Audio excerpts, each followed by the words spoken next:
Hi, I would like to thank everyone for stopping by to check out my project. My name is Sherman McCrae. I'm a researcher and genealogist with the Family Tree DNA. I currently work within the groups department assisting other researchers with their DNA projects, and I also assist our own research and development department with various projects that we take on.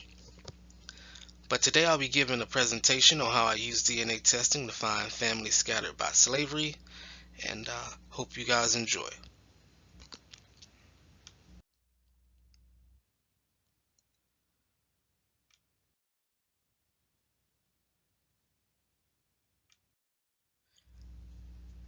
This presentation will focus on how DNA research can be utilized in the absence of any other direct evidence to identify the enslaved, as well as connect them back to a most recent common ancestor. And we'll get started. My family, they're from Anson County, North Carolina, as you can see here. This was part of a vast territory at one point in time, especially within the early mid 1700s. Eventually, uh, other counties started to form from the greater portion of Anson, and so that's how you see Stanley, Union, Montgomery, etc. They were all part of Anson County at one point in time. It also lies on the South Carolina border as well, so have a lot of family from the adjacent county within South Carolina as well. And these are a few slides of some houses within the area.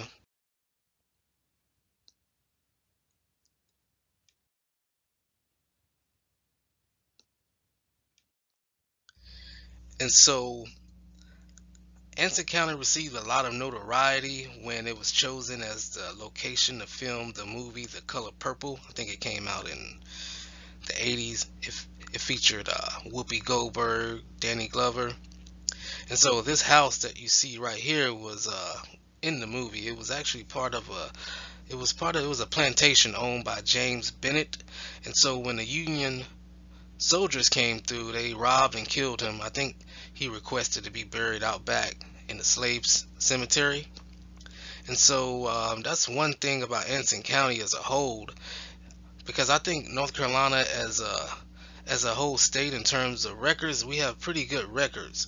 But Anson County, they have some gaps within their records because our courthouse was burned down by the Union soldiers.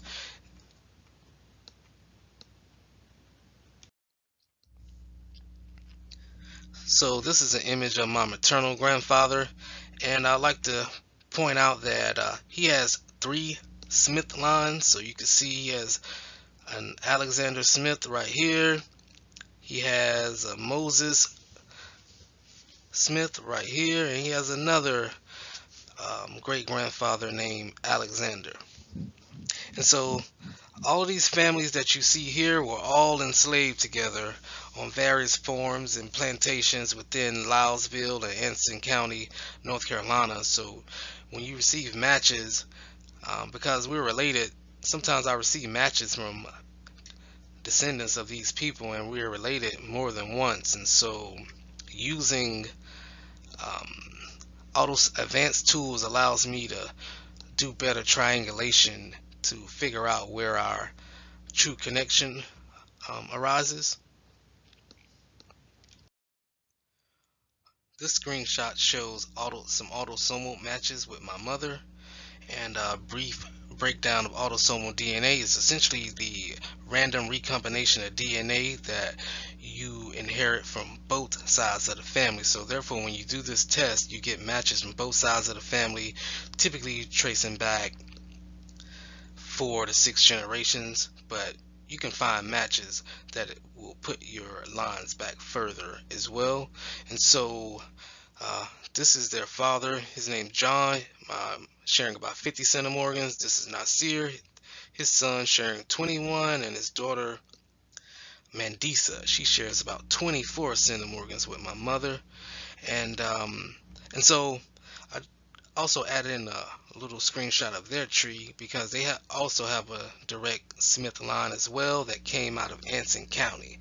I have 3 of them, and so that was our goal, to figure out which one of my Smith lines would intersect with theirs.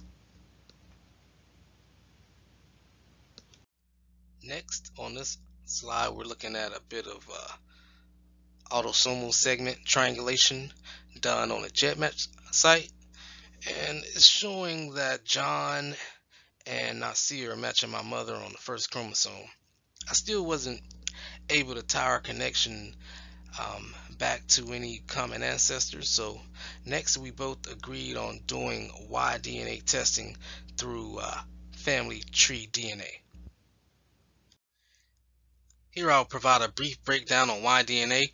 It essentially passes from father to son and traces the direct paternal line going back thousands of years. It also gives an insight into the father's genetic surname and paternal origins, and your matches will share a common grandfather at some point in time.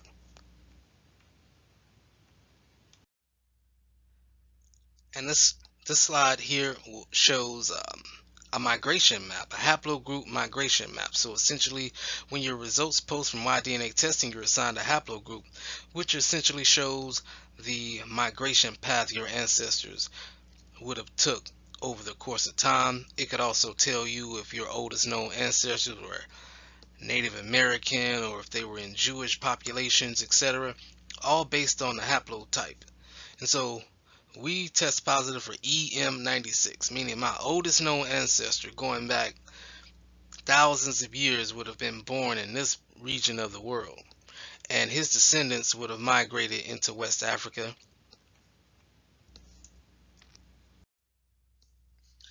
And this is how your results will look from Y-DNA testing if you have matches.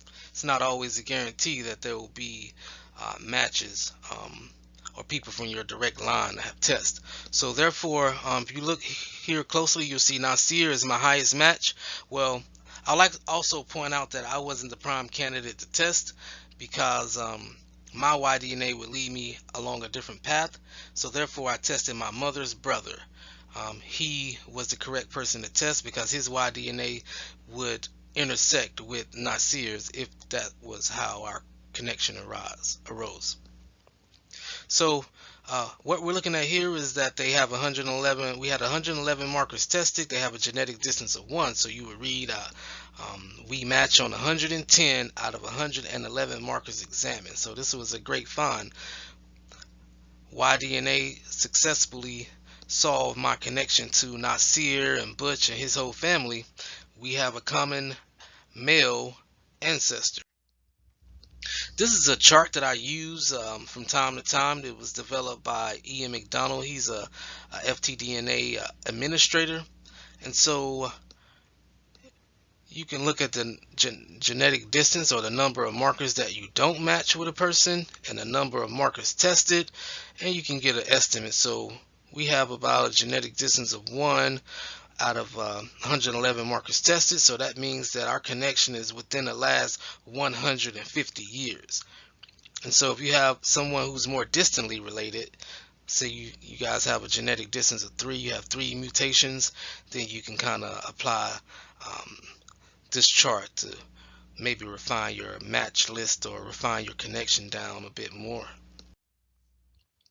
So Y-DNA testing will ultimately reveal that our common or our shared ancestor with this is Nasir's family, this is my family. So our common ancestor would have been this gentleman named Alexander Smith, born around 1800 in Essex County, North Carolina, we presume. And so because both of everyone here was enslaved, they really didn't show up on census records until 1870. So therefore, I hadn't been able to locate any type of records that would have tied these gentlemen, all 3 of these gentlemen, back together. I think Alex might have put Alexander as his father on a record, but there was no type of inclination that would lead us to know that they had a brother named Washington, who is my second great grandfather. And so that was a great find, and being able to confirm this connection would allow me to start breaking down more brick walls from my second great grandmother Eliza's side, and we'll look at that now. And so this is Eliza McCrae. She's my second great grandmother. You can see Washington right there, and those are her parents, Moses and Charlotte. This is an 1850 census record, and so as you can see, he was colored. Um, and so what this essentially means is that he was a free person of color because he was working as a blacksmith, and I can only presume that's how he gained his freedom. And this is him in 1860. He has different people living with him. I can only presume that's his mother because I know the ages are off somewhat. But the fact that those people are living with him while his wife and kids are enslaved leads me to presume that they were very closely related. And there's also a connection with this Noah Mitchell and Rebecca. I found another census record where Noah was married to a Rebecca, so I think her age is off as well. I would later track him through other parts of North Carolina. He went on to marry a few more times, and he left Anson County. This is an 1870 census record of Moses. You see Moses, Charlotte. These are my second great grandparents. That's Penelope. I think that's her sister. And this is 1880. And as you can see, they're going by a different surname. They're now going by McCrae. This is the name that we use today, the McCrae. So sometime after 1870, but before 1880, my family started going by the McCrae surname. And I know this is the correct family because we have Moses and Charlotte. We have Eliza. Penelope's grown up a little bit. You can see her right there, and you could also see John. He's grown up a little bit as well. So that's how I'm sure that although the names changed, I'm still looking at the same family. And so this is a match sharing 120 centimorgans with my mother. Her name's Jackie Little.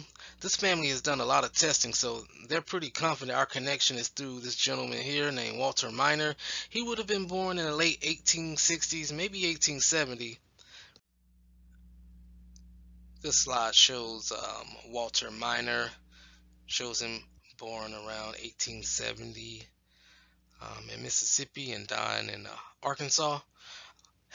We hadn't up to this point we hadn't really been able to find any records of him as a child on any census record or to even confirm who his parents are. And so genetically the segments are still tying back to my family from North Carolina. This screenshot shows confirmed matches from both of my second great grandparents, Washington and Eliza. And the matches that you see in green, they come from Alexander Smith's side, so Washington's father. And matches in brown would come from Eliza's side, so they would come from Moses and Charlotte, that couple. And so matches in green would include Nasir and his father, John, and his sister Mandisa, while matches in here, I knew some of them already would come from my second great grandmother Eliza. So once I plugged in the matches from Mississippi and Arkansas, that'll include Jackie, Catherine, and Catherine's daughter, and a lot of their grandkids, everyone starts to pile up on the 6 chromosomes. So that's how I can confirm that Walter Minor would be related to me through that ancestral couple, Moses and Charlotte.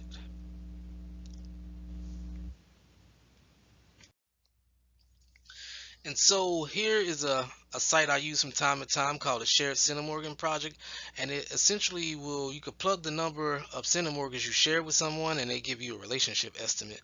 This kind of saves some time because it helps you rule out relationship possibilities. So this shows that Jackie shares 128 centimorgans with my mother, and her sister Catherine shares about 97 centimorgans.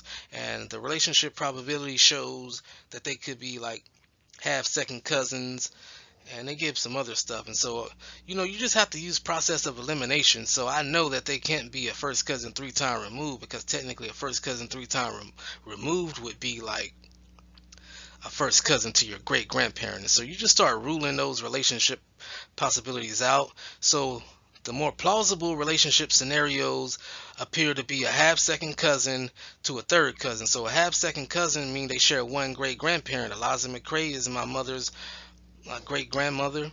So they would have to, that would mean that their minor ancestor would have, that would essentially mean that Eliza would have had a child who was shipped in Mississippi, and that person would be Walter Minor's parent. The other scenario would be that my third great grandparents, Charlotte and Moses, had a child who would be Eliza's sibling shipped into Mississippi, and that person would be the parent to Walter Minor. And so we hadn't really been able to find his parents' name, but I'm confidently able to tie this family back to this ancestral couple, Moses and Charlotte. And next we'll look at another match with my mother. She shares about 68 centimorgans. Her name's Helen. And so if you look here, you'll see some McCraes in her tree, in their tree rather.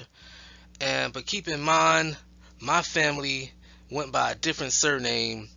They were going by Smith up until sometime after 1870. So they still tie back to Charlotte and the ancestral couple Charlotte and Moses. So what we're looking at here are shared matches that Helen and my mother have. And so when I began looking at this, I could tell that most of these matches are all tying back to Charlotte and Moses as well. And so I look here, I had some notes there that this person descends from Lucy McCrae. Lonnie descends from Eliza's sister Penelope. And Jamel is related to me multiple times. Adam right here, although his Smith ancestor lived in Sumter, South Carolina in 1870. I think his name was Albert Smith. The DNA segments also tie back, so he descends from another person from this ancestral couple who was separated from the main family. And next you also see Jackie, who was mentioned in a previous slides. And so this was great information that helped me out as well. And this is my connection with Jamel. We're related a few different times, and so as you can look at her tree, you'll see that she descends from Eliza's brother John. And over here, she's related to me on my grandfather's mom's side, so you see her ancestor Alice was a sister to my great grandmother, or my second great grandmother, Matilde Smith.